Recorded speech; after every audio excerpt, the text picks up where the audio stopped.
जय सद्गुरु स्वामी सहजानंद दयाळु सहजानंद दयाळु बलवंत बहुनामे चरण सरोजत मारा बंधु गण जोड़ी प्रभु बंधु गण जोड़ी चरणे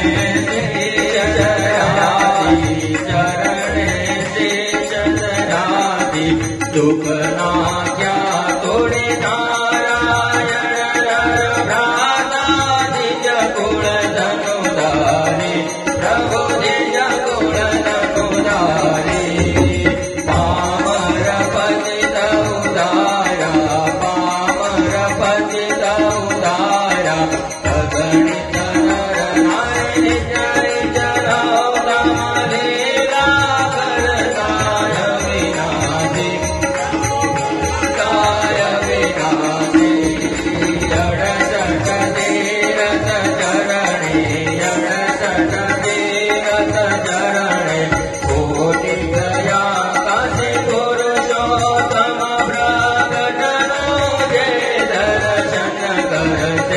प्रभु जय दर्शन करते काल कर्म दे झूठे काल कर्म दे झूठे कुटुंब सहित दशे आयवसर करुणा निधि करुणा भौति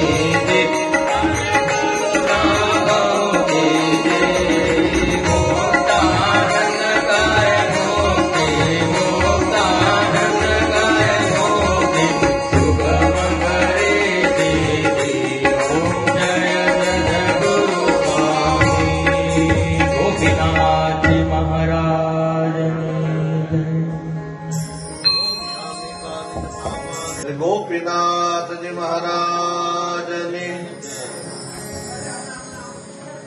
આજના શ્રાવણ મહિનાના પ્રારંભમાં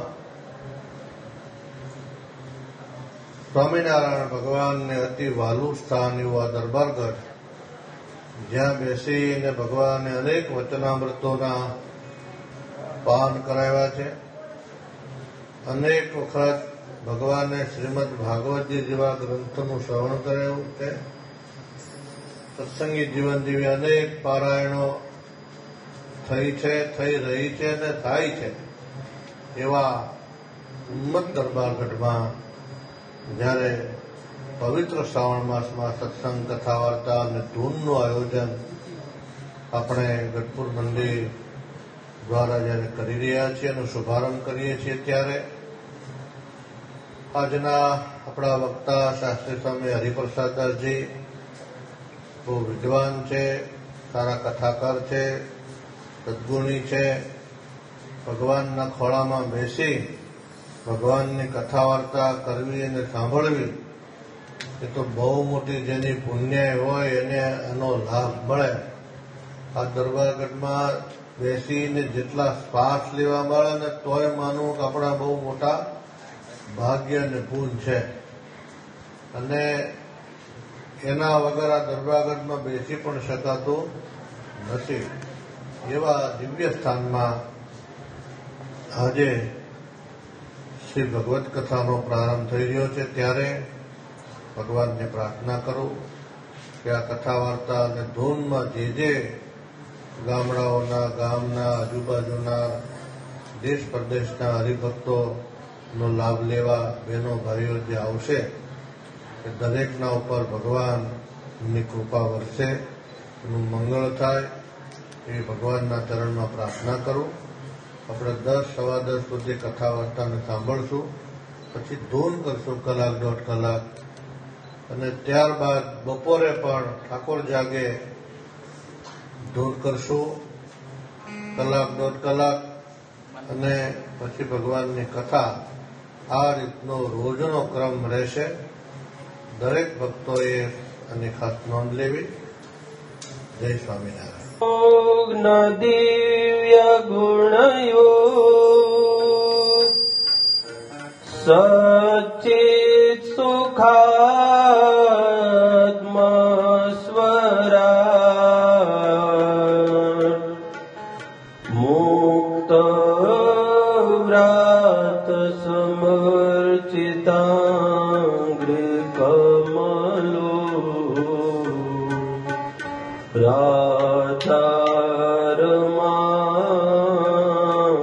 મધેશ્વર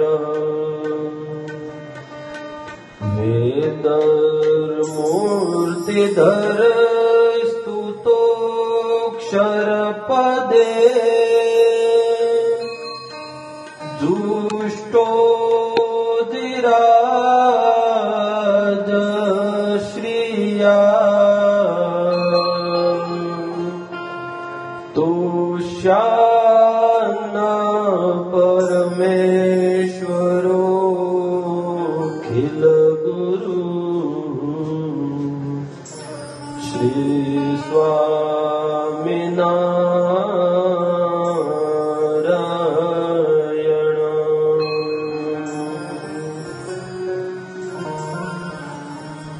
શ્રી કૃષ્ણાય નમસ્તસ્મૈ સાક્ષાત ધર્મનંદન ભૂવિ ભૂત્વા હરન્ત્યંત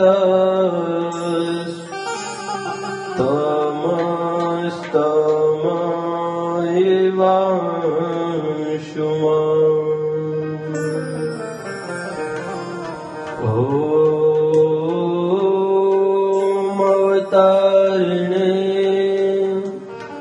શ્રી સ્વામિનારાયણાય નમો નમઃ. ઓમ હરે કૃષ્ણાય ઘનશ્યામાય નીલકંઠાય શ્રી સહજાનંદ સ્વામિને નમો નમઃ.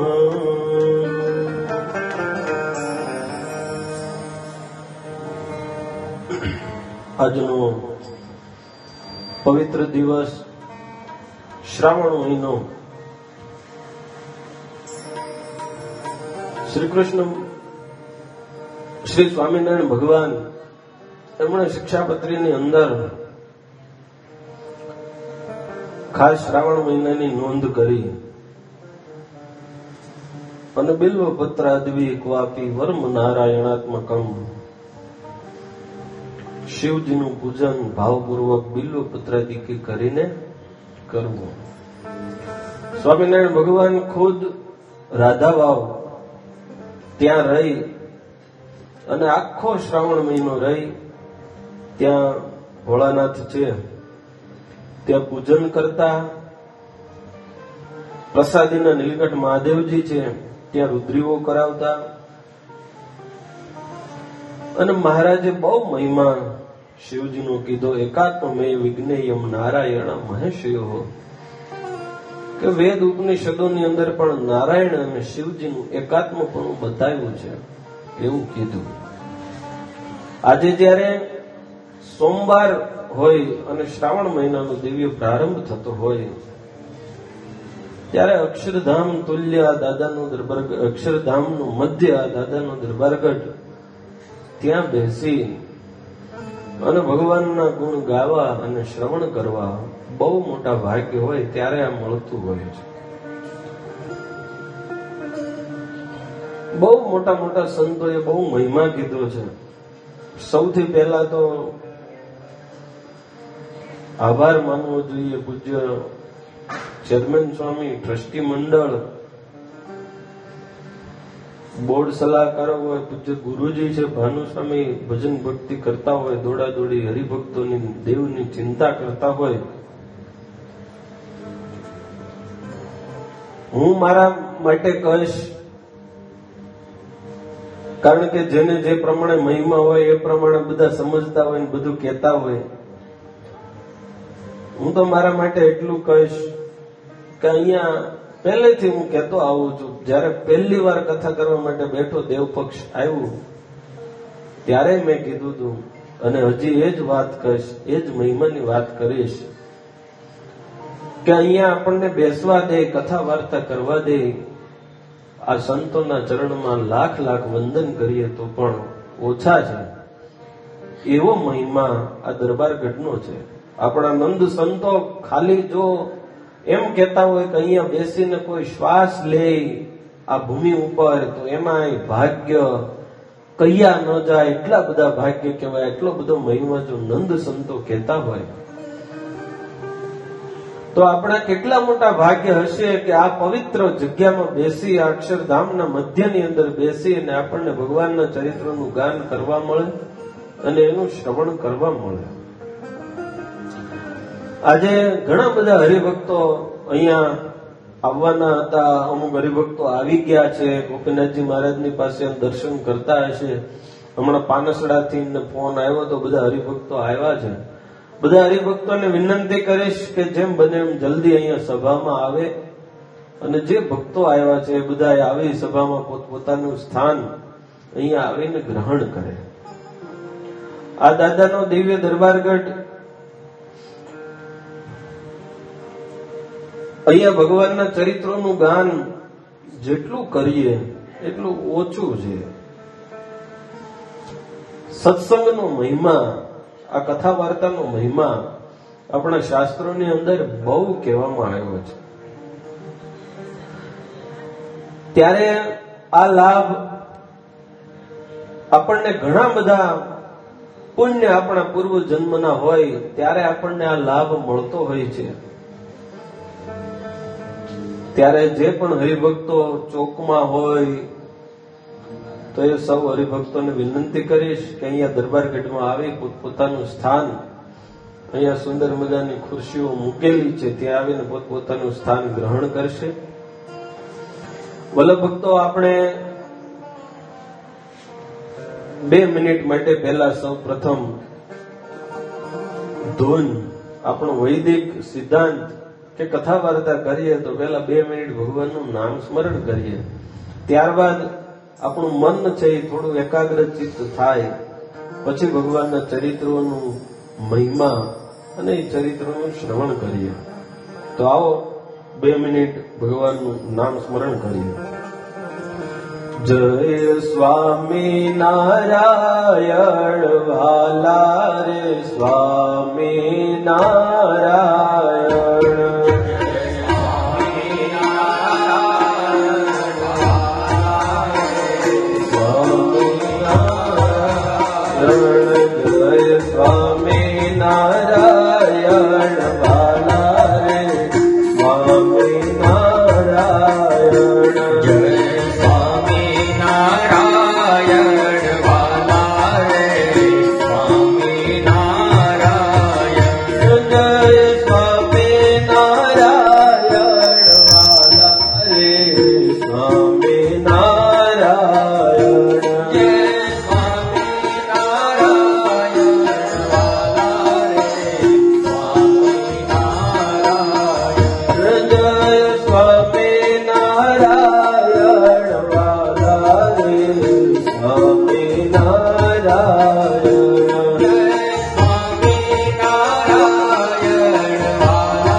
સ્વામી નારાયણ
કષ્ટભંજન દેવ જય.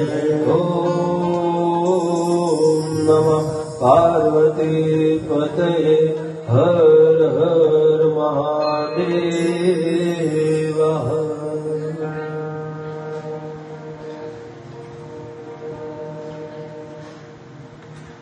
સ્વામિનારાયણ ભગવાને વચનામૃતોની અંદર, અન્ય શાસ્ત્રોની અંદર નંદ સંતોએ સત્સંગનો ખૂબ મહિમા કીધો છે. એમાંય શ્રાવણ મહિના જેવા પવિત્ર દિવસો હોય, ચાતુર્માસ હોય, સાથે સાથે જ્યાં જેટલો અને જેવો મહિમા હોય, જે સ્થળનો, કારણ કે દેશ અને કાળ આ બેનું મહત્વ આપણા શાસ્ત્રોની અંદર બહુ કીધું છે કે તમે કઈ જગ્યાએ બેઠા છો અને કયો સમય છે. મહારાજે હંમેશા દેશકાળને અનુસાર કોઈ પણ વાત કરી છે. સત્સંગનો મહિમા હોય તો એ પણ આપણા શાસ્ત્રોની અંદર શ્રીમદ ભાગવતના, રામાયણના અને શ્રીમદ સત્સંગી જીવનના મહાત્માની કથાઓ તમે વાંચો તો એની અંદર સ્થાનનો મહિમા બહુ કીધો છે. સાથે સાથે સમયની મર્યાદાઓ પણ એ કથાની અંદર કહેવામાં આવી છે કે એની અંદર કયો સમય છે, કયું સ્થાન છે, એ પ્રમાણે કથા વાર્તા કરવી. મહાત્માની કથાઓની અંદર તિથિઓ બતાવી. વળી સ્વામિનારાયણ ભગવાને તો ચાતુર્માસમાં અને શ્રાવણ મહિનાની અંદર વિશેષ નિયમ રાખવાનું પણ કીધું. પંચમો સ્કંદ, દસમો સ્કંદ એ બધી કથાઓ ખાસ શ્રવણ કરવી, એવી બધી આજ્ઞાઓ કરી છે. વચનામૃતોની અંદર મહારાજે એમ કીધું કે જે સત્સંગી જેટલો સત્સંગ કરે, જેટલી કથા વાર્તા સાંભળે, એટલા એનામાં સારા ગુણ આવે.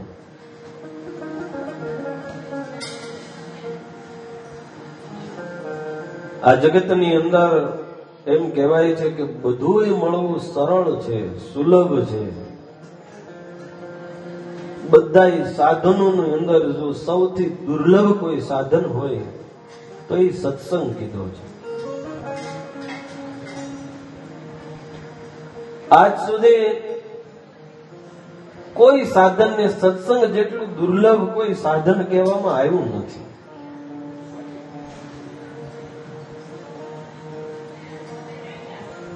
પરીક્ષિત મહારાજ હતા, એમને જયારે 7 દિવસમાં શાપ થવાનું હતું, મૃત્યુ થવાનું હતું, સર્પ કરડ્યો, સર્વસ્વનો પોતે ત્યાગ કરી અને ગંગાજીને કિનારે ગયા. આખા ભારત વર્ષના ઋષિ મુનિઓ આવ્યા. બધાએ બહુ બધા સાધનો 7 દિવસમાં મૃત્યુને હરાવવાના, મૃત્યુના ભયમાંથી મુક્ત થવાના સાધનો બતાવ્યા. કોઈ સાધન ઓથેન્ટિક કે કોઈ જવાબદારી લેવા તૈયાર નહોતું. ઘણીવાર તમે કરોડો રૂપિયા ખર્ચ કરતા હોય ત્યારે તમને ગેરંટી જોઈએ કે અમે અહીંયા કરોડો રૂપિયા ભાંગીએ છીએ, પણ એની અંદર સફળ થઈએ એની ગેરંટી કેટલી છે એ હંમેશા માણસ જોવે. ચપ્પલ લેવા જાઓ તો એમાં તમે જાઓ એટલે તરત ભાઈ કેટલાના છે, નાનો માણસ સામાન્ય હોય તો કે ભાઈ 100 રૂપિયાના લાવ, લઈને તરત ચાલતા થાવ. જ્વેલરીની દુકાને જાઓ અને ત્યાં તમે એમ કયો કે ભાઈ 1 કે 5 બિસ્કિટ લેવા છે,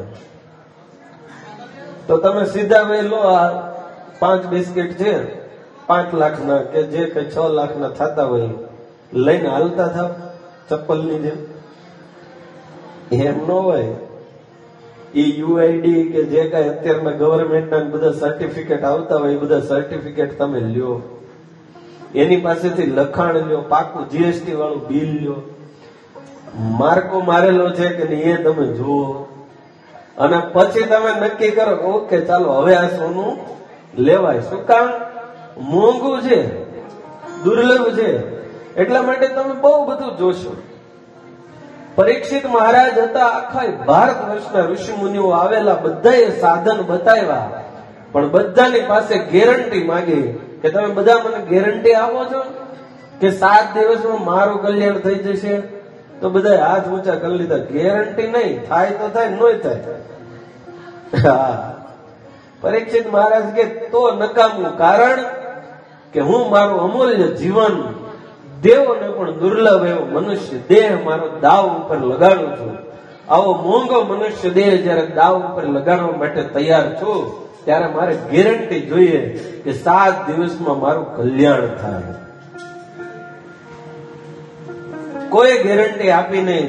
16 વર્ષના સુખદેવજી મહારાજ આવ્યા અને ત્યારે એમ કહેવાય કે આખા ભારત વર્ષના ઋષિ મુનિઓ એના સ્વાગત માટે ઉભા થઈ ગયા.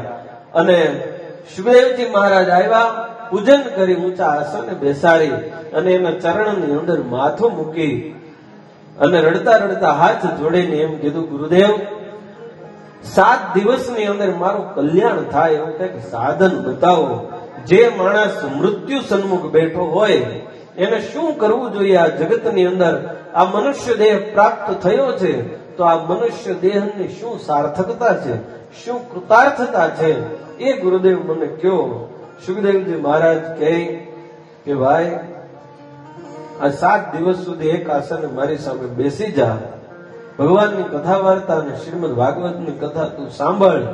7મા દિવસે તારા કલ્યાણની ગેરંટી હું આપું છું, પણ મારી સામે બેસીને ભગવાનના ચરિત્રનું શ્રવણ કર, કથા વાર્તા સાંભળ.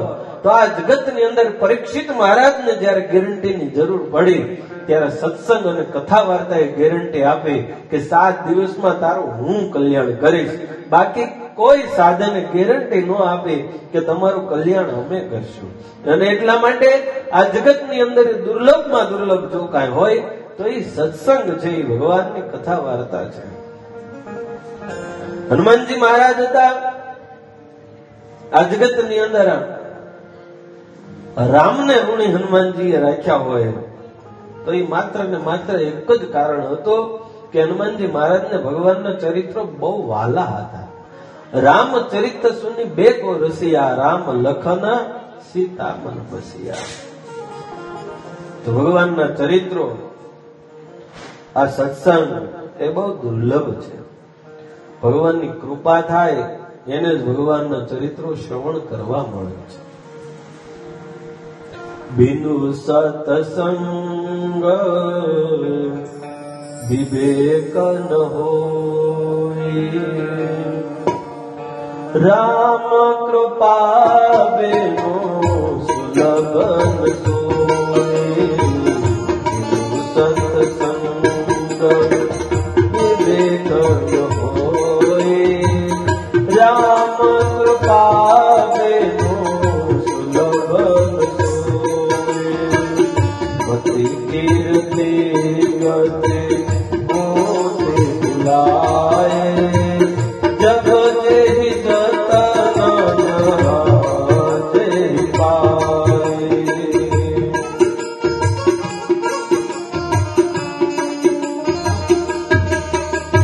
બિન સત્સંગ વિવેક ન હોય, રામ કૃપા બિનો સુલભ ન સોય. તુલસીદાસજી મહારાજ કહે છે કે સત્સંગ વગર માણસમાં વિવેક નથી આવતો. વિવેકને કહીએ આપણે મર્યાદાઓ. વિવેક, મર્યાદા એક પ્રકારનો ધર્મ કહીએ. સ્વામિનારાયણ ભગવાને પણ એમ કીધું કે ધર્મ વગર ભક્તિ છે એ કિનારા વગરની નદી છે. કિનારા વગરની નદીનું કોઈ અસ્તિત્વ નથી હોતું. જો નદીને કિનારા ન હોય તો નદી ફેલાઈ જાય, પછી કોઈને ખબર ન પડે કે નદી ક્યાં છે, નદીનું શું વેણ છે. એટલે ધર્મ છે, વિવેક છે, મર્યાદાઓ છે. એની સાથેની ભક્તિ હંમેશા હોવી જોઈએ. તો બિનુ સતસંગ વિવેકન હોય, રામ કૃપા બિનુ સુલભન હોય, કે ભગવાનની કૃપા વગર આ જીવને એ મળતું નથી. વળી સૌથી પહેલી ભક્તિ પણ સાધુનો યોગ, સત્સંગની અંદર સત્પુરુષનો યોગ, સત્શાસ્ત્રનું શ્રવણ, આ બધા સત્સંગના લક્ષણો છે. પ્રથમ ભગતિ સંતન કર સંગા, દૂસરી રતિ મમ કથા પ્રસંગ. કે પેલી ભક્તિ જો કોઈ હોય તો એ સાધુનો સંગ છે, સત્સંગ છે. અને દૂસરી રતિ મમ કથા પ્રસંગા.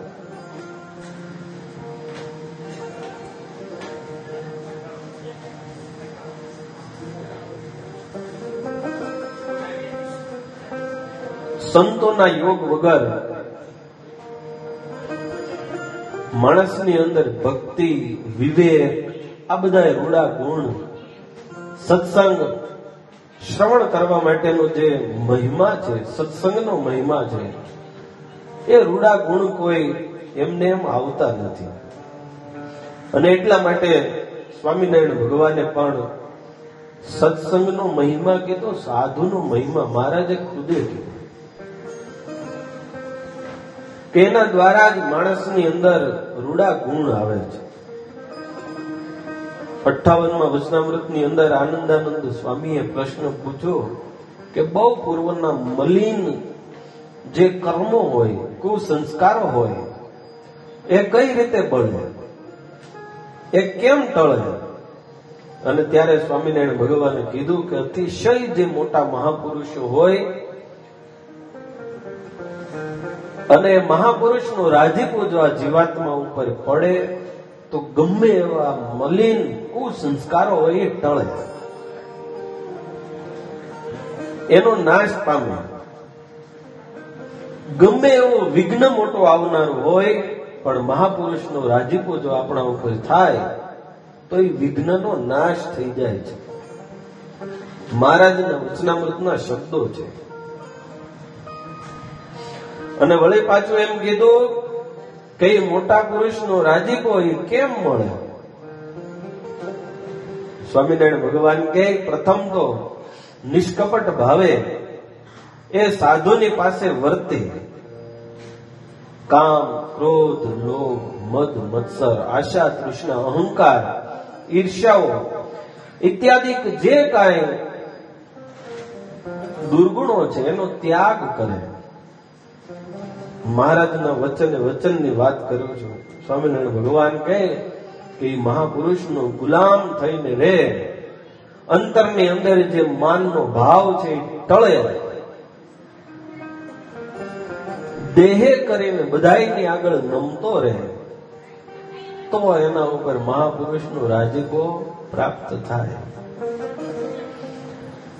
દાસનો જે ભાવ છે એ ભાવ આ જીવ જો કેળવે પોતાના હૃદયની અંદર તો એ નિષ્કપટપણું આવે અને અંતરથી બધાયની આગળ તો એ જીવ છે એ નમતો રહ્યો છે.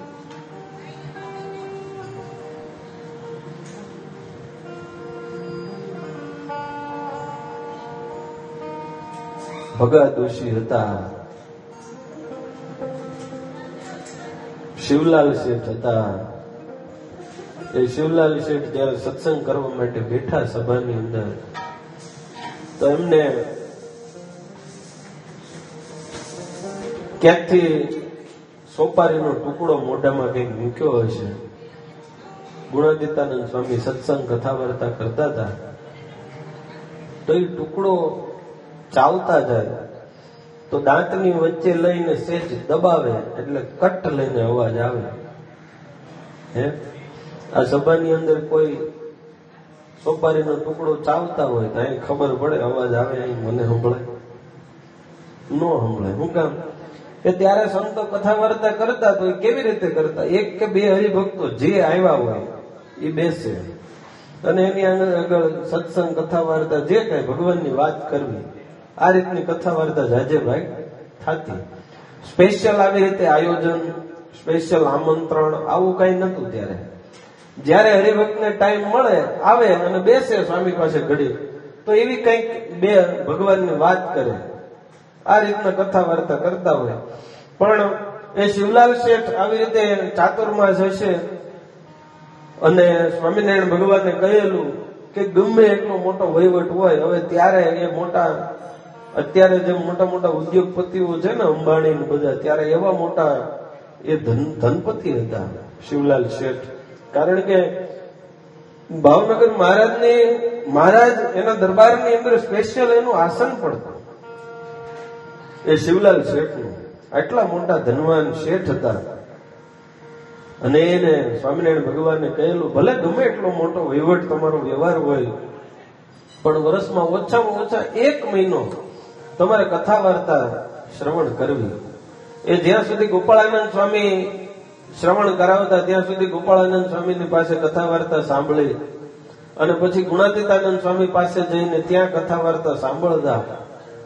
તો આવી રીતે કથા વાર્તા સાંભળતા જે મહારાજે આ વચનામૃતની અંદર 58માં વચનામૃતની અંદર જે વાત કરી કે નિષ્કપટપણે કામ, ક્રોધ, લોભ જે કાંઈ હોય, મદ મચ્છર ઈર્ષ્યા સર્વસ્વનો ત્યાગ કરી અને ગુલામની જેમ સાધુની આગળ બેસી અને કથા વાર્તા એ શિવલાલ શેઠ સાંભળતા. દાસના દાસ થઈને કથા વાર્તા સાંભળતા. અને એટલા માટે શિવલાલ શેઠને જયારે ગુણાતીતાનંદ સ્વામી એવું બોલ્યા સભાની અંદર, એમને એમ કે આ કયું કૂતરું હાડકું કરડે છે. એ દાસના દાસપણાનો ભાવ વર્તતો હતો. એટલા માટે આટલા મોટા શેઠ આ જગતની અંદર જેનો ડંકો વાગે, હાક વાગે ધનપતિઓની અંદર, સર્વપ્રથમ મોખરે નામ બોલાય એ શિવલાલ શેઠ દાસના દાસપણાનો ભાવ પોતાના હૃદયની અંદર પ્રગટ કરી ઉભા થઈ નીચી નજર કરીને એમ બોલ્યા, ગુરુદેવ આ કૂતરું હાડકું કરડે છે. અને જેમ બાપ કોઈ પોતાના નાના દીકરાને ગગલાવે એમ ગુણાતીતાનંદ સ્વામીએ ખીજીને એમ કીધું કે ખબર નથી પડતી, આ સત્સંગની અંદર બેસીએ ત્યારે સત્સંગ અને કથા વાર્તા શ્રવણ કરવાનો સર્વશ્રેષ્ઠ અને મુખ્ય જો કોઈ સિદ્ધાંત કે નિયમ હોય તો એકાગ્ર ચિત્ત થઈ અને પછી કથા વાર્તા સાંભળવી.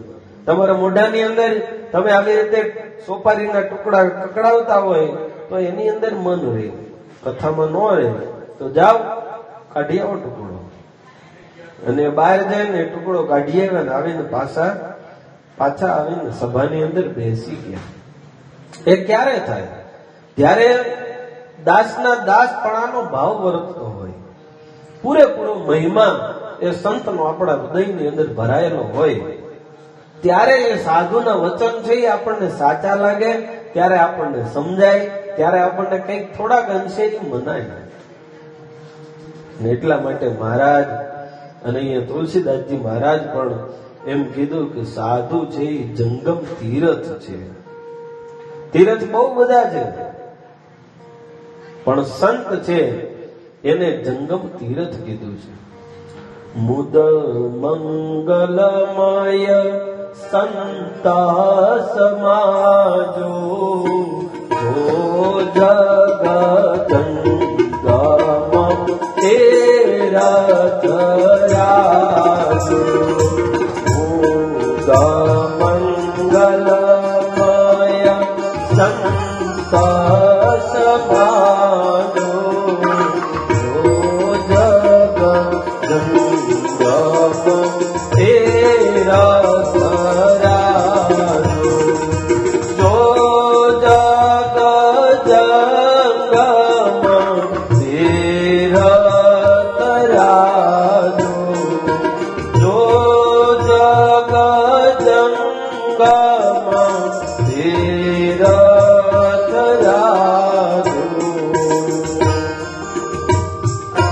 બુદ્ધ મંગલમય સંત સમાજ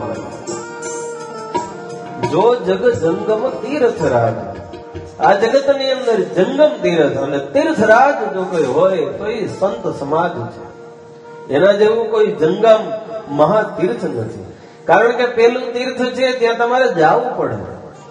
એનો મહિમા જે દિવસનો હોય એ દિવસે જાઓ અને ત્યારે જે કઈ ત્યાં વિધિ વિધાન કીધા હોય એ કરો તો એનું મહિમા ને એનું ફળ જે છે એ તમને પ્રાપ્ત થાય.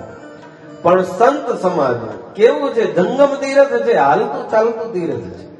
એની પાસે તમે જાઓ, જે સમય કીધો એ સમયે જાઓ એવું કઈ નહીં. એ સાધુ તમારા સુધી આવે પણ ખરા એ તીરથ, હે, અને ગમે ત્યારે એનો કોઈ સમય નથી. અને તમે જુઓ વાલીઓ લૂંટારો હતો, હે, કેટલા બધા તીર્થમાં જાય છે. ઇતિહાસ એવું કે ઘણા બધા તીર્થમાં ગયા પણ કોઈ જગ્યાએ પરિવર્તન થયું.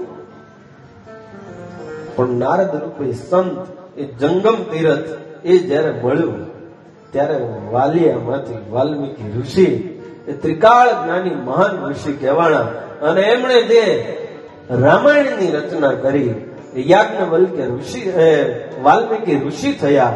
અને એમણે જે રામાયણની રચના કરી એ પ્રમાણે મર્યાદા પુરુષોત્તમ રામ આવ્યા, આદિ કવિ કહેવાય. પહેલા રામાયણની રચના કરી અને પછી ભગવાન રામ આ મૃત્યુલોક ઉપર આવ્યા, પધાર્યા, પ્રગટ થયા. અને એમણે જે રામાયણ લખેલી હતી એ પ્રમાણે ભગવાન રામજી બધાય ચરિત્રો કર્યા. એક સંત મળ્યા પછી એ પરિવર્તન આવ્યા. જયારે હનુમાનજી મહારાજ લંકાની અંદર ગયા, વિભીષણ મળ્યા. એ લંકાની અંદર જોતા જોતા જોતા એમ થયું કે અહીંયા રામ રામ રામ રામ રામ લખાયેલું છે, ચોક્કસ અહીંયા રામજીના ભક્ત કોક હોવા જોઈએ. તમે જુઓ કેટલો અઘરો સમય. અત્યારે આપણે એક નાનું એવું ઓલું હોય ને કઈક કામ એવું, તો આપણે કેન્સલ કરી નાખીએ ભગવાનનું ભજન, કથા વાર્તા બધું, કે અત્યારે મારે કામ છે, અત્યારે નહીં થાય.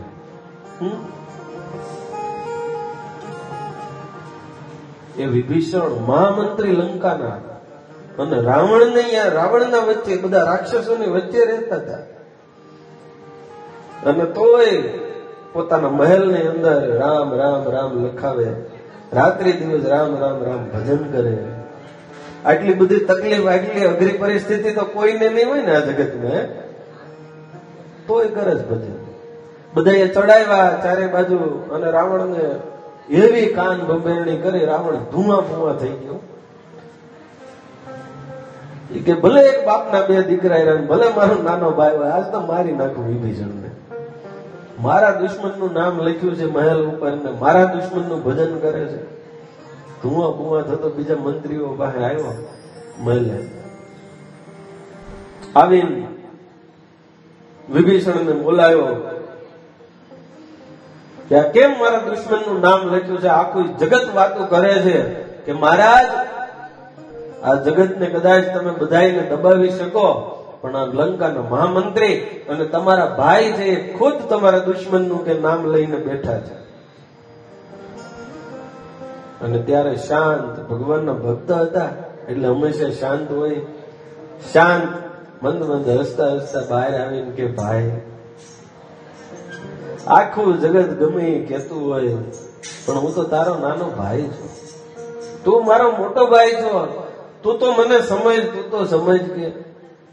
એટલે કે આમાં શું વળે સમજવાનું છે? સામે ચોખ્ખું દેખાય છે. તો કે ભાઈ આ જગતમાં જેવું દેખાય છે ને એવું હોતું નથી, અને એને જ માયા કહેવાય, એને જ આ જગત કહેવાય. સમજ્યા? તું શું કહેવા માંગે? તો કે ભાઈ આ રાહ છે ને એ રાવણનો રાહ છે, અને મ છે ને એની મારી માં જેવા મંદોદરી એનો મ છે. આ તમારા બેયનું નામ મેં મારા આખા મહેલની અંદર લખેલું છે. ત્યાં તો રાવણનો જય જયકાર થઈ ગયો ભાઈ આખી લંકામાં. અને ખુશ થતા થતા ફૂલાઈને ત્યાંથી વયો ગયો. બોલો, એટલે માણસે ભજન કરવું હોય ને તો ગમે અહીંયા થાય, ગમે એ પરિસ્થિતિમાં થાય. સત્સંગ કરવો હોય, કથા વાર્તા સાંભળવી હોય, આ અક્ષરધામના મધ્યની અંદર બેઠા હોઈએ, આવો શ્રાવણ મહિનો ચાતુર્માસ જેવા દિવ્ય દિવસો હોય, જ્યાં એમ કહેવાય અષ્ટ સિદ્ધિને નવ નિધિ આળોટતી હોય, આવો આ પવિત્ર દાદાનો દરબારગઢ, ત્યાં બેસી અને ભગવાનની કથા વાર્તા એ શ્રવણ કરવા મળતું હોય. ભાઈ આવો દિવ્ય લાભ કોને મળે? અહો અમેશામ કિમકારી શોભનમ. શ્રીમદ ભાગવત એનું મહાત્મ્ય એમ કહે છે કે દેવતાઓ હાથ જોડીને ઠાકોરજી આગળ પ્રાર્થના કરીને એમ કહે કે હે પ્રભુ, અમારા જો કાંઈ પુણ્ય બાકી હોય તો અમારે આ સ્વર્ગના સુખને નથી ભોગવવા. અમે આ સ્વર્ગના સુખને ઠોકર મારી અને જે આ મનુષ્યો સત્સંગ કરે છે એ સત્સંગ અને કથા વાર્તા અમારે સાંભળવી છે મૃત્યુલોક ઉપર. અને એટલા માટે દેવોને પણ દુર્લભ આ સત્સંગ અને કથા વાર્તા કહે છે. તો એ જે હનુમાનજી મહારાજે ત્યાં જઈને જોયું કે અહીંયા કોઈ મહાન ભગવાનના ભક્ત રહેતા હોય એવું લાગે છે. રામ રામ રામ રામ અવાજ આવે છે. એટલે હનુમાનજી મહારાજ ગયા, જઈને જોયું તો વિભીષણ ભગવાનનું ભજન કરતા હતા. એને મળ્યા, બધી વાત કરી. બધી ચર્ચાઓને અંતે હનુમાનજી મહારાજ કહે છે કે જો તારી પાસે ભક્તિ છે પણ ભગવાન નથી, બરાબર? વિભીષણને કહે છે. અને મારી પાસે ભગવાન છે પણ ભક્તિ એટલે સીતાજીની શોધમાં હું આવ્યો છું. આપણા બે પાસે એક એક વસ્તુ છે. ભક્તિ ને ભગવાન બે જો ભેગા થાય તો આ જગતમાં ભક્ત ધન્ય થઈ જાય. બે પાસે એક એક ખૂટે છે, આપણે બે એકાબીજાને આપીને બે સંપૂર્ણ થઈ જાય. રામજીનું મહિમા કીધો, આખી વાત કરી, રામચરિત્રની આખી કથા હનુમાનજી મહારાજે વિભીષણને કહી. અને પછી કીધું કે સીતાજીની શોધમાં હું આવ્યો છું, તો એ માં જાનકી ક્યાં છે? અને ત્યારે વિભીષણ મહારાજ એમને અશોક વાટિકાનું સરનામું આપે છે. પણ જ્યારે હનુમાનજી મહારાજ ભગવાન રામનો ભેટો કરાવવા માટેનું જે કોલ આપે છે ત્યાં, અને ત્યારે વિભીષણ મહારાજને એમ થયું કે અત્યાર સુધી જે હું કઈ ભજન કરતો હતો એ ભજનનું જો કોઈ ફળ હોય તો એ હનુમાનજી મહારાજ મને જે આજે મળ્યા એ મારા ભજનનું ફળ છે. મારા આંગણે આજે એક સંત સ્વરૂપે હનુમાનજી મહારાજ એક સંત જયારે આવ્યા છે, એક ભગવાનના ભક્ત આવ્યા છે, એ જ મારી ભજન ભક્તિનું ફળ છે. અને એટલા માટે એ વિભીષણ મહારાજ પણ એમ કહે, અબ મોહિબા ભરોસો હનુમંતા, દિનો હરે કૃપા મેં લહે લહે સંતા, બિનો હરે કૃપા મેં લહે લહે સંતા, બિનો હરે કૃપા મેં લહે લહે સંતા, પ્રથમ ભગતે સંતન કર સંગા, દુસરે રતે મનો કથા પ્રસંગા, દુસરે રતે મનો કથા પ્રસંગા,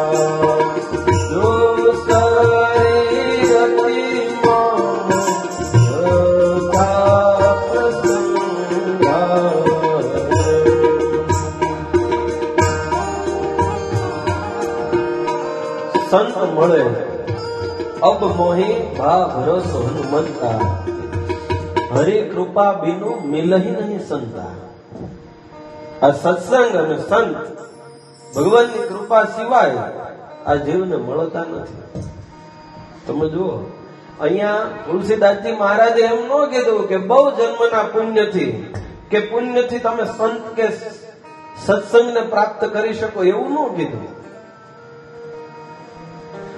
પણ એમ કીધું કે પુણ્ય કે પાપથી આ નથી મળતું. માત્ર ને માત્ર ભગવાનની કૃપા જીવ ઉપર હોય તો જ આ સત્સંગ કે સંત છે આ જીવને પ્રાપ્ત થતા હોય છે. એ કૃપા ક્યારે થાય? કોઈ જીવ છે, કોઈ માણસ હોય, કોઈ મોટો માણસ હોય, એની પાસે તમે કઈક તકલીફ લઈને જાઓ તો એકવાર કદાચ એ તમારા ઉપર કૃપા કરીને સોલ્વ કરી દે, એ તકલીફનું નિવારણ કરે. બીજી વાર જાઓ તો બીજી વારે કરે, ત્રીજી વાર જાઓ ત્રીજી વારે કરે, પણ ચોથી વાર તમે તકલીફ લઈને જાઓ તો કરે? પછી ના પાડી દે કે ભાઈ તું તો જયારે હોય ત્યારે આવીને ઉભો રહી જશે, મારે હું બીજા કઈ કામ નથી, તો હું તારા પ્રોબ્લેમ સોલ્વ કરે રાખું, જયારે હોય ત્યારે આવીને ઉભો રહી જશે. એમ કે ને વારે વારે કઈ તમારા દુઃખ તમારી તકલીફો દૂર ન કરે. એમ ભગવાનની કૃપા છે એ ક્યારે થાય? તો કે ક્યારેક થાય. આપણા શાસ્ત્રો કહે છે ક્યારેક એટલે ક્યારે? તો કે હજારો જન્મ, લાખો જન્મ આ જીવ ધારણ કરે. 84 લાખ જાતની યોની કહેવાય. એ બધા એમાંથી વારે વારે વારે વારે વારે વારે પસાર થાય. પછી ભગવાનના નજરે ક્યારેક એ જીવ જો ચડી જાય અને ભગવાનને એમ થાય કે ઓહો, આ જીવ બહુ યુગોથી મનુષ્ય યોનીને નથી પામ્યો, ભગવાન કળાય.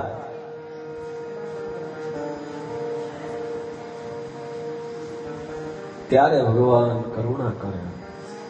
કરુણામય ચારુ લોચનમ શરણાયાત જનાર્તિ મોચનમ પતિતો ધરણાય તત્ફલમ.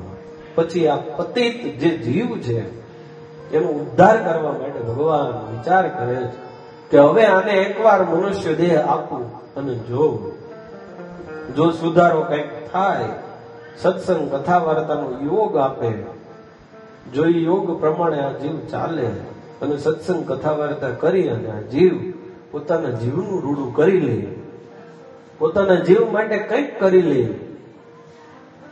બહુ બધા માટે આ જગતમાં જીવ કરતો હોય છે. રઘુવીરજી મહારાજ, મોટા મોટા સંતો બધા પધરામણીઓ જાતા હશે, એક પછી એક બધે પધરામણીઓ કરતા કરતા એક હરિભગતના ઘરે ગયા. એટલે બધા થોડા હરિભક્તો ભેગા થયેલા પધરામણી કરવા આવ્યા હોય એટલે આજુબાજુના હરિભક્તો બધા ભેગા થાય, એ બધા આવીને બેહેલા. રઘુવીરજી મહારાજ કે સ્વામીને કે 2 મિનિટ વાત કરો, કે સત્સંગની હરિભક્તોનું રૂડું થાય, જીવને શાંતિ થાય એવી. એટલે શાંતો હોય છે, મોટા સંધિ બધું કહેતા હતા, વાત કરતા કરતા સત્સંગ કરતા કરતા પછી જે ઘરે પધરામણીમાં ગયા હતા એને કીધું, રામજીભાઈ બહુ બધું કર્યું તમે જીવનમાં, ઘણું ભેગું કર્યું, તમારું જીવન હવે સુખમય હાલે એટલું થઈ ગયું છે, છોકરાની માટે ઘણું તમે કર્યું, હવે તમારે બીજું કાંઈ, તમારી ઉંમરે ઘણી થઈ, માથે ધોળા થયા, હવે કઈક કલ્યાણનું કરો, કલ્યાણનું કરો. કે સ્વામી હવે કલ્યાણનું જ કરું છું. તો સારું કે સમજ્યા કેવાય, કઈ પાછા વળ્યા કેવાય. તો બાજુમાંથી એક હરિભગત બેઠો તો નહીં બોલ્યો. એ કે સ્વામી કલ્યાણ એનો નાનો છોકરો છે અને કે એનું કરે છે, હવે મોટાનું થઈ ગયું કે હવે એ નાનાનું કરે છે.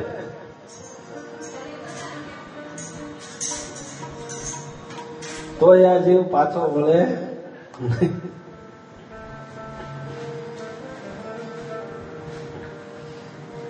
એમાં મનુષ્ય દેહ મળ્યો છે તો ભગવાનનું ભજન કરી લેવું, ભજી લે ભગવાન સાચા સંતને મળી. વચનમાં વિશ્વાસ રાખ, ભજનમાં ભળી, પૂર્વ કેરા પાપ તારા તો જાશે બળી. ભજી લે ભગવાન સાચા સંતને મળી.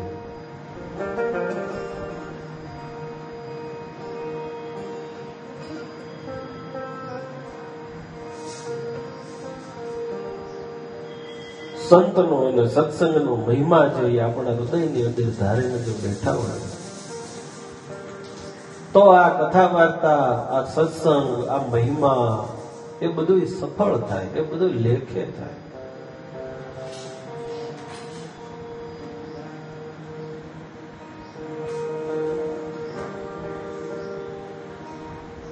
જ્યારે જ્યારે આ જીવાત્મા છે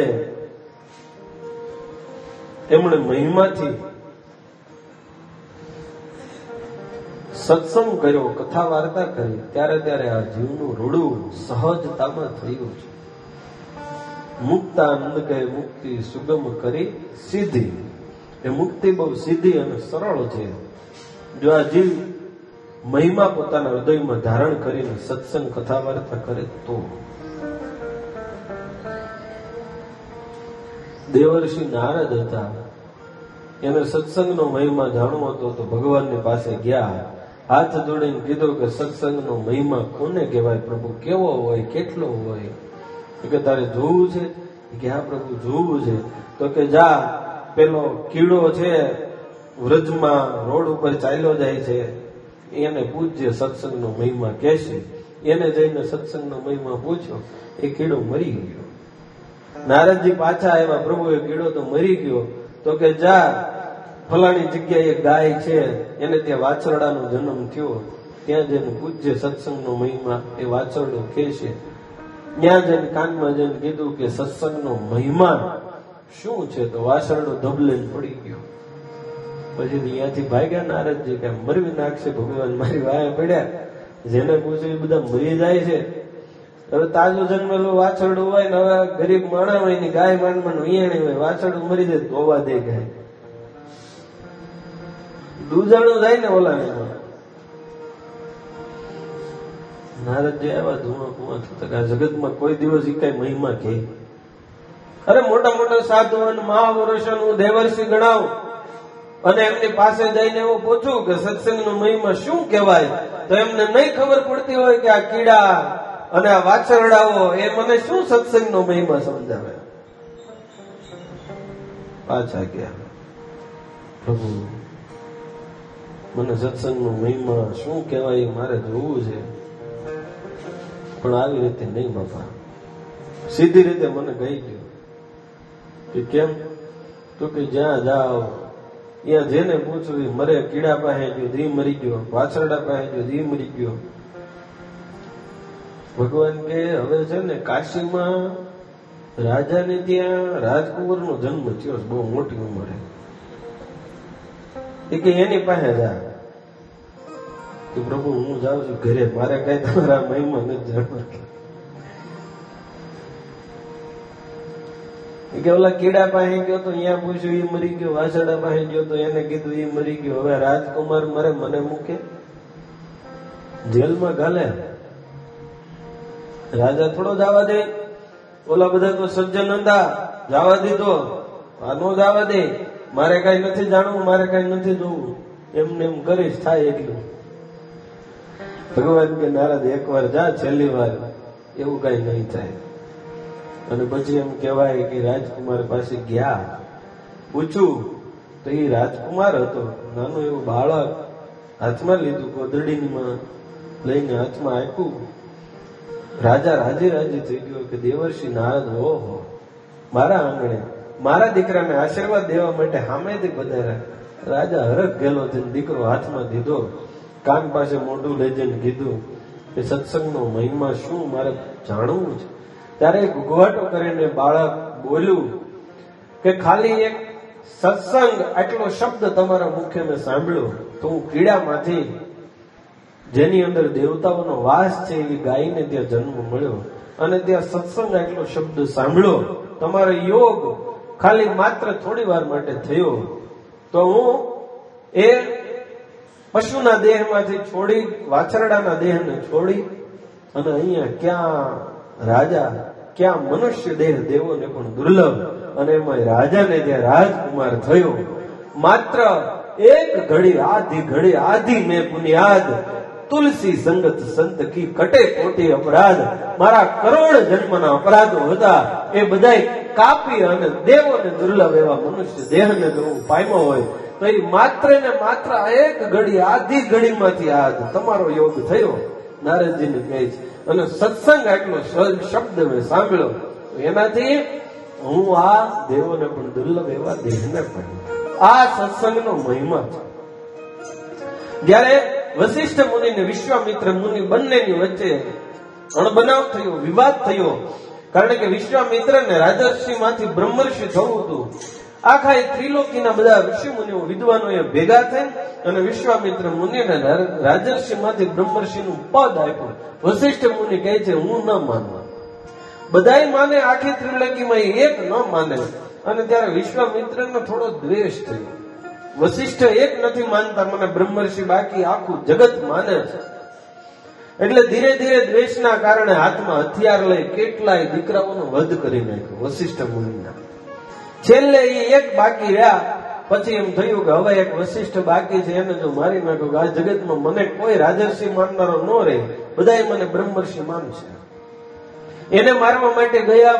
પૂનમનો દિવસ હતો, સાંજનો સમય હતો અને રાત્રે એ વશિષ્ઠ મુનિ હતા, એ પોતાના પત્નીનું મસ્તક ખોળામાં રાખી અને એના પત્ની સૂતા હતા. એ આશ્રમ હતો, એ કુટીર હતી, એના આંગણામાં બહાર બંને જણા આરામથી બેઠા હતા. પતિ પત્ની બંને વાત કરતા હતા. એમાં ચંદ્ર જે પૂનમનો હતો એનું દિવ્ય તેજ શીતળ શાંત જોઈ અને વશિષ્ઠ મુનિના પત્ની એવું બોલ્યા કે આ ત્રિલોકીની અંદર, આ જગતની અંદર આટલું દિવ્ય શીતળ શાંત તેજ આ ચંદ્રમાં સિવાય બીજા કોઈનો પતિદેવ હોય જ ન શકે. અને ત્યારે વશિષ્ઠ મુનિ એમ કીધું, નહીં દેવી, આ બાજુ વિશ્વામિત્ર મારવા માટે આવ્યા છે. વશિષ્ઠને હાથમાં ખુલ્લી તલવાર છે, કુટીરની પાછળ સંતાણા છે, બંને શું વાત કરે એ સાંભળે છે. વશિષ્ઠ મુનિ કહે કે આ જગતમાં ચંદ્ર કરતા જો દિવ્ય શીતળ શાંત કોઈનું તેજ હોય તો એ માત્ર ને માત્ર એક વિશ્વામિત્ર મુનિ છે. આટલા વચન સાંભળ્યા અને વિશ્વામિત્ર મુનિ એમને એમ થયું કે વશિષ્ઠ મુનિમાં ખામી નથી, મારી કઈક સમજણમાં ખામી હોય એવું આજે લાગે છે. અને ત્યારે પોતાના હાથમાં તલવાર હતી, એ તલવાર લઈ વશિષ્ઠ મુનિની આગળ આવી, એમના ચરણની અંદર એ હથિયાર અર્પણ કરી અને કહે છે, ગુરુ મહારાજ, આજ પછી ક્યારેય હું હથિયાર હાથમાં ધારણ નહીં કરું. મને કયો કે મારામાં શું એવી ખામી છે કે તમે મને બ્રહ્મર્ષિ તરીકે સ્વીકારતા નથી. અને ત્યારે વશિષ્ઠ મુનિએ કીધું કે આ એક જ ખામી હતી, જે તે હથિયારનો આજે ત્યાગ કર્યો એ એક રાજર્ષિનો ગુણ છે, રાજસ ગુણ છે, એનો આજે જે ત્યાગ કર્યો એટલા માટે આજથી સાચો બ્રહ્મર્ષિ તું થયો. જા, આજથી તું સાચો બ્રહ્મર્ષિ થયો. અને ત્યારે વિશ્વામિત્ર કહે છે, ગુરુ મહારાજ, હું આજથી તમને મારા ગુરુ માનું છું. વશિષ્ઠ મુનિને કહે છે, તમે ગુરુદેવ જો આટલું સહન ન કર્યું હોત તો આ જગતની અંદર બ્રહ્મર્ષિપણામાં આટલી ખામી મારી અંદર રહી જાત. કે તમારી જેવા મહાન ઋષિઓ સદગુરુઓ છે, એનો ત્યાગ, એના લીધે જ મારા જેવા જીવાત્માઓ છે એ બ્રહ્મ પદને પામે છે. આજે તમે મારા માટે આટલું સહન કર્યું તો હું બ્રહ્મ પદને, સાચા જે જોઈએ બ્રહ્મ પદને પામ્યો. અને ત્યારબાદ જયારે દક્ષિણા દેવોને થઈ તો 60,000 વર્ષના તપનું ફળ વિશ્વામિત્રએ આપ્યું. સામે વશિષ્ઠ મુનિ હતા, એમણે એક લવ સત્સંગનું ફળ આપ્યું. તો વળે પાછું ઘર્ષણ થયું કે મેં 60,000 વર્ષના તપનું ફળ આપ્યું, હું તો સહેલો છું, આ ગુરુ મહારાજ છે, લવ સત્સંગનું ફળ આપ્યું. તો બંનેનો વિવાદ એક પછી એક ચાલતા ચાલતા ચાલતા ભોળાનાથ પાસે ગયો, બ્રહ્માજી પાસે વિવાદ ગયો, પછી વિષ્ણુ ભગવાન પાસે ગયો. એને જેમ કીધું કે ભાઈ આમાં વધારે શું કહેવાય, એટલે એ બેને સામું જોવે, ઘડીક વિશ્વામિત્ર સામે જોવે, ઘડીક વશિષ્ઠ સામે જોવે, વિષ્ણુ ભગવાન, અને કન્ફ્યુઝ એ રીતે આ બેને જોઈ કે હારું જો એમ કહીશ કે 60,000 વર્ષનું તપનું ફળ એ વધારે નથી, લવ સત્સંગનું ફળ વધારે છે, તો આ બે માં તિખારા થાય. અને એ તિખારા ભોગવવાનું તો મારે જ, બે મોટા સાધુ છે, એટલે આમાં આપણે પડાય નહીં. હાથ જોડ્યા બે ની આગળ. ભગવાન કે એનો બીજો કઈ આ વિવાદનો અંત મારી પાસે છે નહીં, એનો જવાબ. એટલે બે જણા કે તમે ભગવાન પ્રભુ, તમે જો અંત ન લાવો તો આ જગતમાં અમારે ક્યાં જવું, અમારો અંત કોણ લાવે?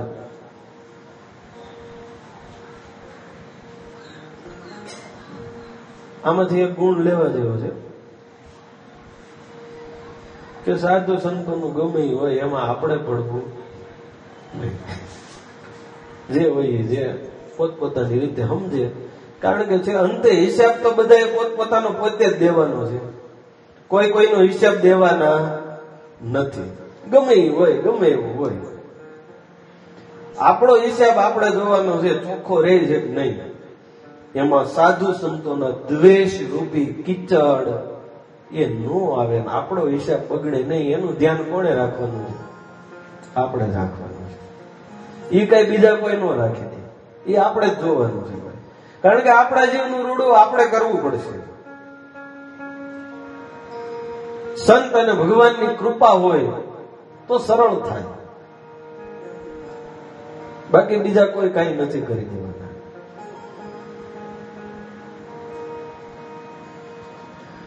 ભગવાન કે મારી પાસે હું નથી જવાબ દઈ શકતો, પણ એક જગ્યા છે ત્યાં તમે જાઓ તો ત્યાંથી પછી તમને જવાબ મળી જાય. તો કે ક્યાં? તો આખું બ્રહ્માંડ માથે ધારણ કરી અને શેષ નારાયણ છે એની પાસે જાઓ. ત્યાં ગયા, હાથ જોડીને ઉભા રહ્યા, પોતાની સમસ્યાનું સમાધાન માંગ્યું.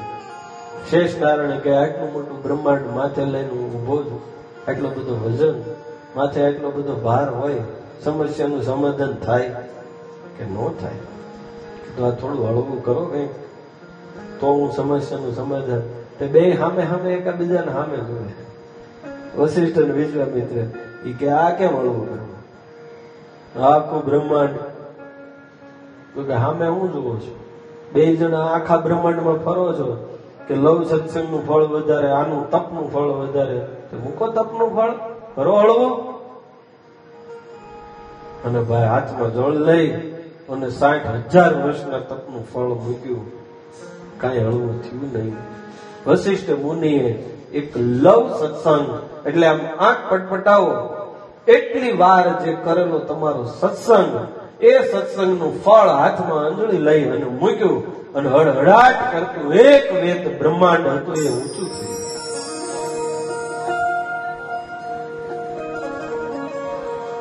પછી ભગવાન શાંતિથી શ્વાસ લઈને કહે કે આ સત્સંગનો મહિમા છે.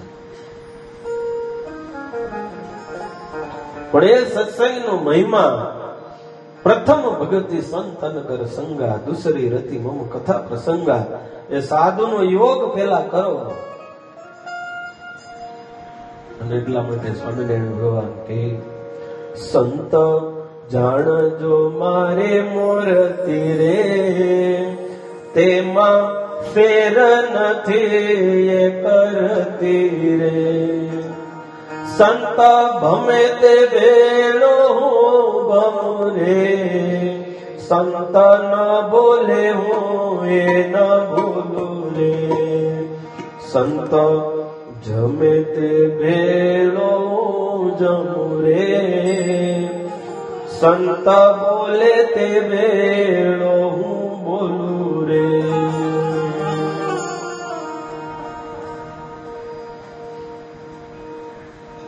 આવો મહિમા આપણા હૃદયમાં ધારણ કરી બધાના અંતઃકરણમાં ભગવાન તો છે ને. જે બહાર છે એ અંદર છે એવું કહેવાય છે ને. જો આપણને સમજાય તો જે બધે બહાર છે એ જ અંદર છે. બધાના અંતઃકરણની અંદર ઠાકોરજી તો બિરાજમાન છે જ. કોઈ સંત હોય ભગવાનના અને આપણા હિતની વાત, શાસ્ત્ર સંમત વાત જો કઈ કરતા હોય તો એનો મહિમા આપણે સમજતા હોઈએ તો એ જે કઈ વાત કરે છે એ વાત આપણને સમજાય, આપણા હૃદયની અંદર, આપણા ચિત્તમાં ચોટે. મહિમા ન હોય તો એ વાત ચિત્તમાં ચોટે નહીં. અગસ્ત્ય મુનિના આશ્રમની અંદર શિવ અને સતી ગયા તો ભગવાન ભોળાનાથ જે મહિમા સંતનો હોય એ મહિમા ધારણ કરી અને અગસ્ત્ય મુનિના મુખે એ ભગવાન રામજીના ચરિત્રનું શ્રવણ કરતા હતા. અને સતી હતા એમ વિચાર કરતા હતા કે ક્યાં જ્ઞાનનો મહાસાગર, ક્યાં મહાન જ્ઞાનનો ભંડાર, અને કુંભમાંથી પ્રગટ થયેલા કુંભસ્થ ઋષિ એ વાત કરશે સંતને, એ વાત કરશે સત્સંગની, એ વાત કરશે અનંતની, મર્યાદા પુરુષોત્તમ રામની એ વાત કરશે. એ કેવી કરશે? શંકા થાય. તો જેવા રામ જોઈએ, જેવા રામજીને સમજવા જોઈએ, જે રીતે સમજવા જોઈએ એ રીતે સતીને સમજાણા નહીં. અહીંયાથી કથા શ્રવણ કરીને ચાલતા ચાલતા જતા હતા. વનની અંદર સીતાજીનું હરણ થયેલું. ભગવાન રામ એ પાગલની જેમ કોઈ વૃક્ષ હોય તો એને પૂછે, કોઈ લતાઓ હોય, વેલીઓ હોય તો એને હાથ જોડી જોડીને પૂછે કે સીતાજીને જોયા છે, સીતાજીને જોયા છે. એ જે મનુષ્ય ભાવ છે એ મનુષ્ય ભાવને સતી સમજી ન શક્યા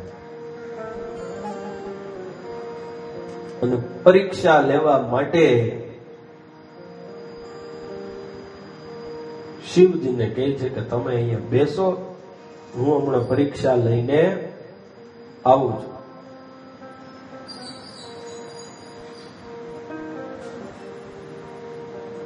એ પરીક્ષા લેવા માટે ગયા.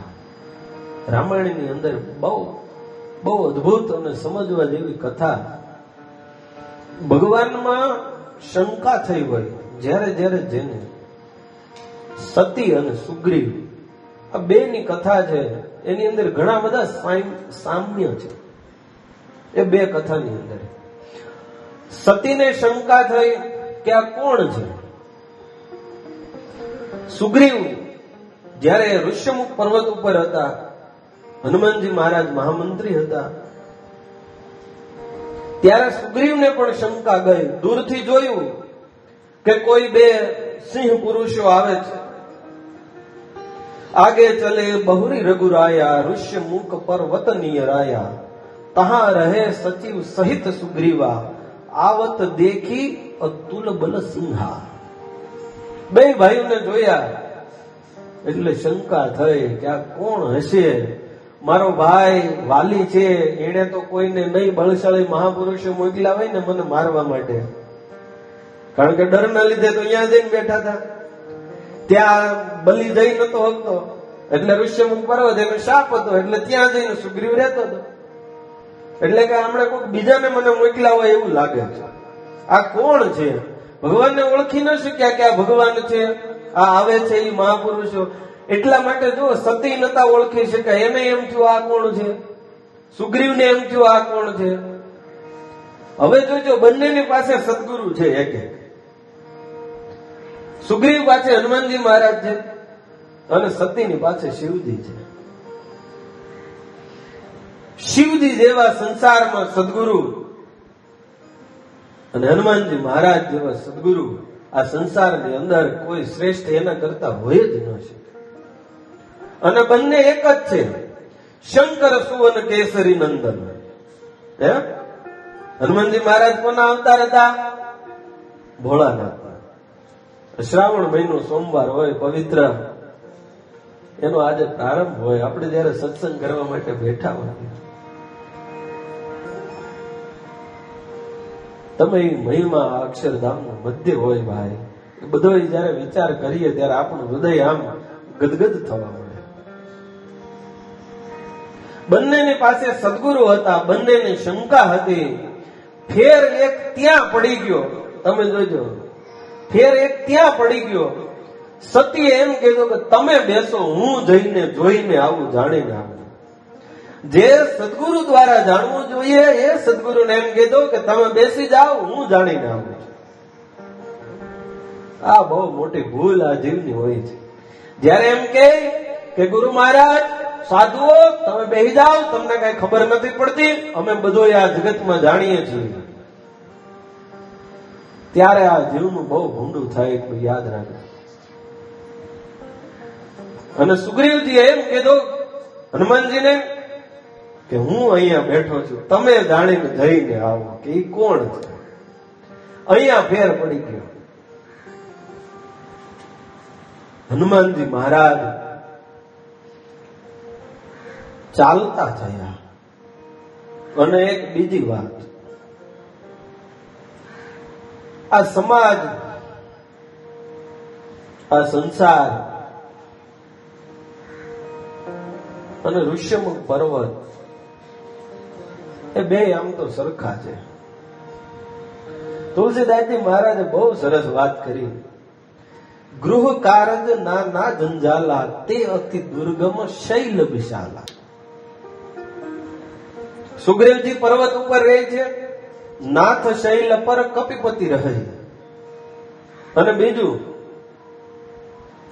કઈ પર્વત છોડી અને ભગવાન રામજી સુધી સુગ્રીવ જઈ શકે એમ નથી. જાય તો વાલી મારી નાખે, એટલે ત્યાં એ જઈ શકે એમ નથી.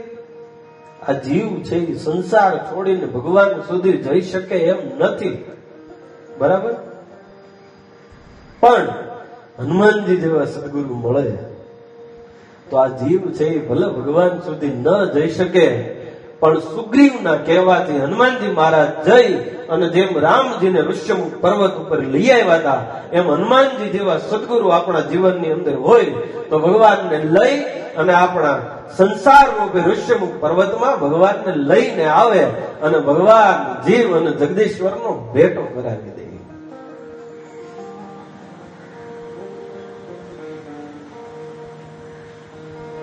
પણ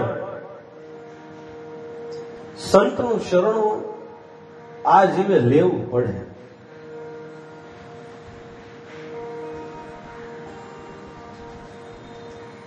તમે જોજો, પહેલાના સમયમાં આવું હતું કે સંસારી મૂંઝાય તો જે કોઈ જેને બધા રાજાઓના અલગ અલગ રાજગુરુઓ હતા ને, અને બધા પોતપોતાને જ્યાં ભરોસો હતો ત્યાં જાતા હતા. એમ હરિભક્તો હોય નહીં, તે પેઢી દર પેઢીથી જે કોઈ સંતોને ત્યાં જાતા હોય, મતલબ એક ભરોસાની વાત છે, વિશ્વાસની વાત છે કે જ્યાં જેને ભરોસો વિશ્વાસ હોય ત્યાં બધા સંતોની પાસે જતા હોય. પણ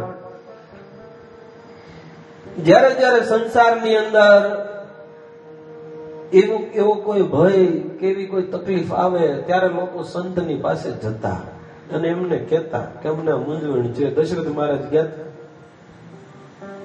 સુગ્રીવને જયારે ભય લાગ્યો અને ભયથી ભ્રમ થયો, હૃદય ભયથી ભરાઈ ગયું,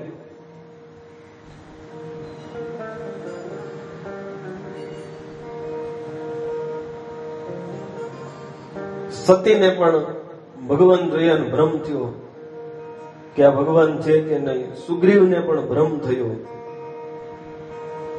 અને બેયને ભ્રમ એવા સમયે થયો કે રામજીની સાથે સીતાજી નથી. રામજીની સાથે સીતાજી નથી એટલે બેયને ભ્રમ થયો. આ માણસના હૃદયમાં ભક્તિ ન હોય ત્યારે ભગવાનમાં ભ્રમ થાય. જાનકીજી જયારે નતા ત્યારે બેયને ભ્રમ થયો. સતીને બરોબર ત્યારે ભ્રમ થયો. જો ભક્તિ હોત તો ભ્રમ ન થાય. એવા ટાઈમે ભ્રમ થયો જયારે ભક્તિ નતા. તમારા હૃદયની અંદર ભક્તિ ન હોય, ભક્તિ વગર ભગવાનનું દર્શન કરવા માટે તમે જશો ત્યારે તમને ભ્રમ થશે, અને જયારે ભ્રમ થશે ત્યારે ભય પેદા થશે. તો બંને સદગુરુ હતા, એકે ગુરુને બેહાડી દીધા ને એકે એમ કીધું કે ગુરુ મહારાજ તમે જ અમને ભગવાન સુધી પહોંચાય, ભગવાન ઓળખાય એવી અમારા ઉપર કૃપા કરો. તો સુગ્રીવજીને ભગવાનને ભેગા કરી દીધા અને સતી હતા એમને જન્મ બીજા લેવા પડ્યા કે એમણે સદગુરુને બેહાડી દીધા. સદગુરુ હોય, સંતો હોય, એને જયારે તમે એક બાજુ બેહાડી દો ત્યારે આવી દશા થાય છે. પણ એકવાર ભરોસો કે વિશ્વાસ એ સદગુરુ ઉપર આપણે કરવો તો પડે. અને સૌથી મોટી તકલીફ આ જગતમાં અત્યારે એ છે આ જીવને, કે ભરોસો અને વિશ્વાસ છે એ આ જીવ કરતો નથી. પોતાને ખબર પડે નહીં, અને બીજા કહીએ એમ કરે નહીં. અમારા વિદ્યાગુરુ શાસ્ત્રી સ્વામી જ્ઞાન પ્રકાશ દાસજી સામે એ હંમેશા અમને વારે વારે એમ કહેતા, કઈક ભૂલ કરીએ કઈક ટપારે ને ત્યારે એમ કહેતા કે પોતાને ખબર પડે નહીં અને બીજા કઈ કરે નહીં. એક ભાઈ હતા ને, એ છોકરાનું એડમિશન લેવા ગયા, પ્રિન્સિપલ ની સામે જઈને છોકરાને લઈ ગયા. જઈને કે સાહેબ આ મારો છોકરો છે, બહુ હોશિયાર છે, બહુ હોશિયાર છે, બહુ તૈયાર છે, એમાં કઈ ઘટે એમ નથી, તમે ખાલી એડમિશન દઈ ગયો. પ્રિન્સિપલ વિચાર કરે કે આ તો અમારે કેવું જોઈએ. મમ્મી પપ્પા આવીને પહેલે જ કેવા મળ્યા, હવે અમારે શું બોલવું? અમે કહીએ છોકરો અહીંયા રે, ભણે, તૈયાર થાય, પછી અમે કહીએ, અમે સર્ટિફિકેટ આપીએ કે ભાઈ આ બહુ તૈયાર છે, આ બહુ હોશિયાર છે. આ તો સામેથી મળ્યા મા બાપ કેવા. એટલે હવે તો બીજું શું કેવું, એડમિશન તો લઈ લીધું. 5-6 મહિના થયા વાલી મીટિંગ હશે, ઓલા આવ્યા કે અમારો દીકરો તો બહુ હોશિયાર છે, આમ છે ને તેમ છે ને. કે કેમ સાહેબ કેવું રહ્યું? અમે કહેતા હતા અમારો દીકરો બહુ હોશિયાર છે. એ કે હા, તમારો દીકરો બહુ હોશિયાર છે, બધી પ્રકારના ગુણ એની અંદર છે. 100 પ્રકારના ગુણમાંથી 98 ગુણ છે, 2 નથી. કે 2 નથી, કે આ 2 નથી, બધા ગુણ છે. કે 2 કયા નથી? એક તો એને રોજ પડતી નથી અને અમે કહીએ કઈ માનતો નથી. હવે 100 માંથી એક કામના ખરા, 100 માંથી જે 98 છે એ તો કઈ કામના જ નહીં, 0 થઈ ગયું ને. એમ આપણને કઈ ખબર પડતી ન હોય અને જેને ખબર પડતી હોય એનું આપણે કાંઈ માનતા નથી.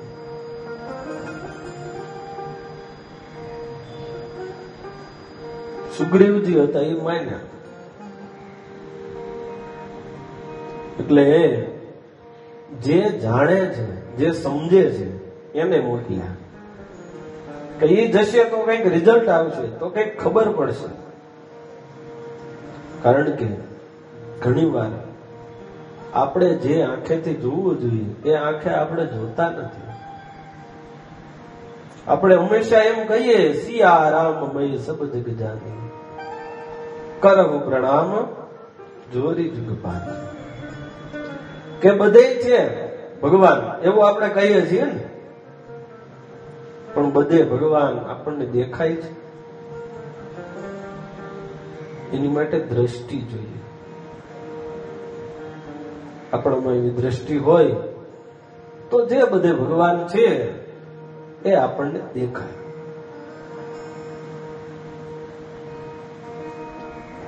જ્ઞાન અને વૈરાગ્યની આંખોથી જોવે એ સદગુરુ. અને એવા સદગુરુઓ મળે એમાં માણસ ભરોસો કરે, વિશ્વાસ કરે.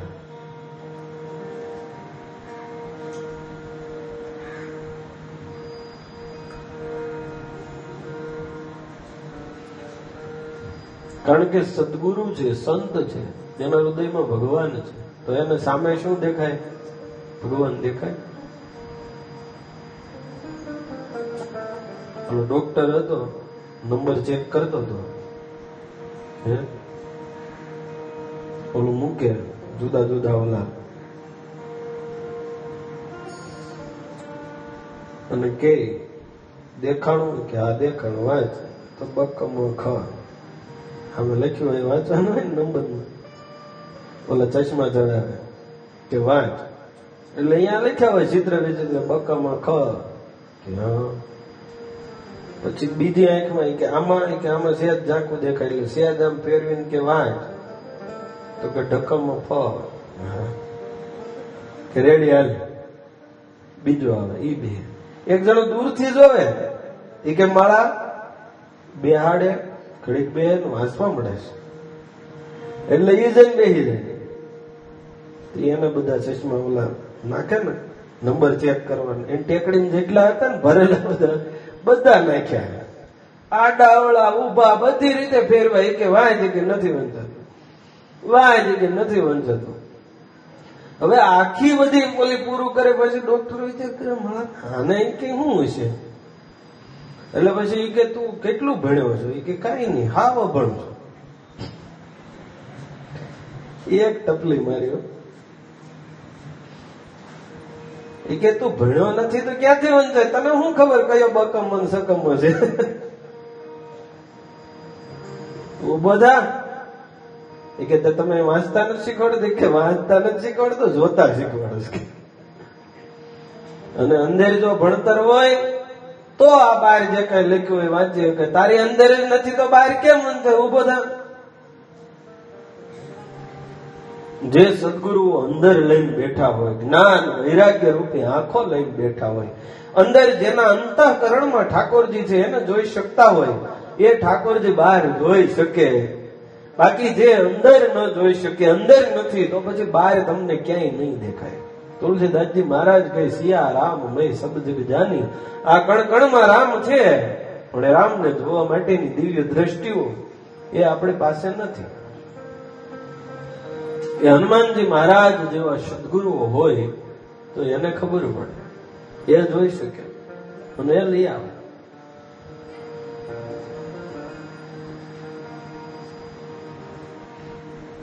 તો સંત અને સત્સંગનો મહિમા જેટલો આપણે કહીએ એટલો ઓછો છે.